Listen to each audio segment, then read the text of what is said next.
بسم اللہ الرحمن الرحیم۔ السلام علیکم ورحمۃ اللہ وبرکاتہ۔ آج انشاءاللہ سورہ فاتحہ کو تجویدی قواعد کے ساتھ مل کر پڑھنا سیکھیں گے تاکہ ہماری نماز میں بہت اچھے طریقے سے اصلاح ہو سکے۔ تو سب سے پہلے آیت نمبر 1 کو دیکھتے ہیں۔ الحمد للہ رب العالمین۔ اس میں دیکھیے تو الحمد ہا کو بہت اچھے سے واضح طور پر ادا کرنا ہے۔ اس کو ہا کے ساتھ مشابہت نہیں دینی، الحمد نہیں کہنا، بلکہ ہا کو حلق کے درمیانی حصے سے نکالنے کی کوشش کرنی ہے۔ الحمد الحمد۔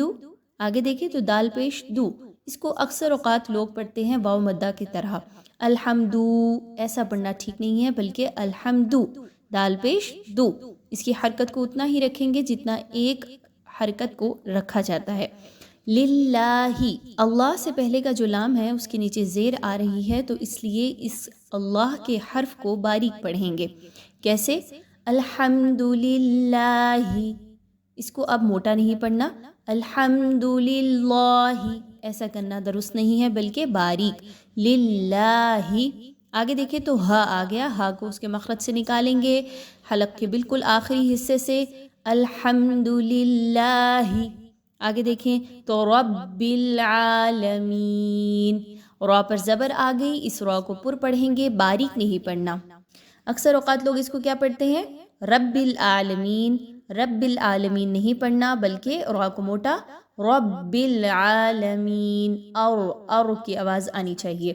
آگے با پر تشدید ہے، را اور با کو آپس میں مضبوطی کے ساتھ ملائیں گے۔ عالمین، عین پر کھڑا زبر ہے، اس کو 2 حرکات کے برابر لمبا کریں گے۔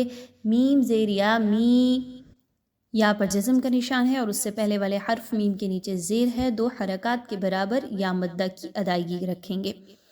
نیکسٹ آیت کو دیکھیے، الرحمن الرحیم۔ الرحمن، دیکھیے را پر زبر لگا کر پڑھنا ہے، را پر زبر لگائیں گے تو ظاہری بات ہے را کو پر پڑھیں گے، باریک نہیں پڑھیں گے۔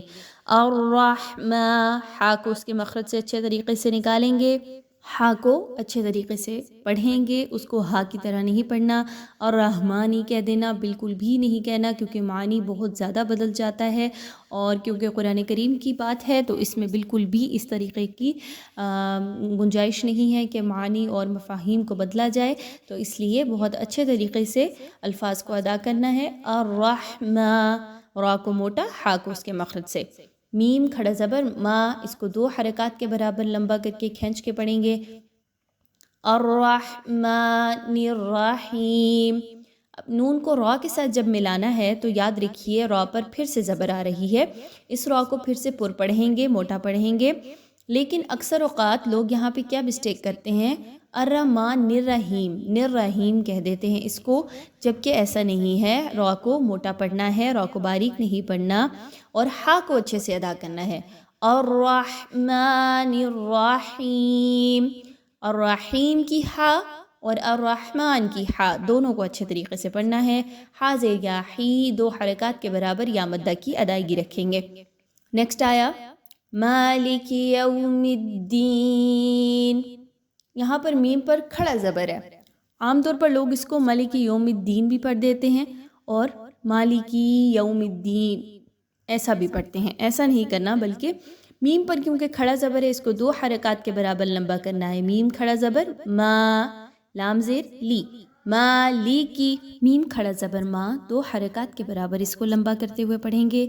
لی کی، لام زیر لی، کاف زیر کی۔ اکثر اس کو لوگ پڑھتے ہیں مالکی یوم الدین، لیکن نہیں کہنا، بلکہ مالکی یوم الدین، یوم الدین، اس کو یوم الدین نہیں پڑھنا، مالکی یوم الدین۔ اکثر لوگ اس کو پڑھتے ہیں، یو نہیں ہے بلکہ یا زبر وا، یو، میم زیر دال، مد، یوم الدین، دال کی تشدید کو اچھے سے پڑھیں گے اور یا مدہ کو دال زیر یا دی کو 2 حرکات کے برابر لمبا کریں گے۔ ایاک نعبد و ایاک نستعین۔ اب یہاں پہ دیکھیں تو حمزہ زیر یا، یا زبر الف یا، یا، اس کو بہت اچھے سے مضبوطی کے ساتھ پڑھیں گے، سیٹی کی آواز کو نہیں لانا۔ ایجا، یہ آواز نہیں آنی چاہیے، بلکہ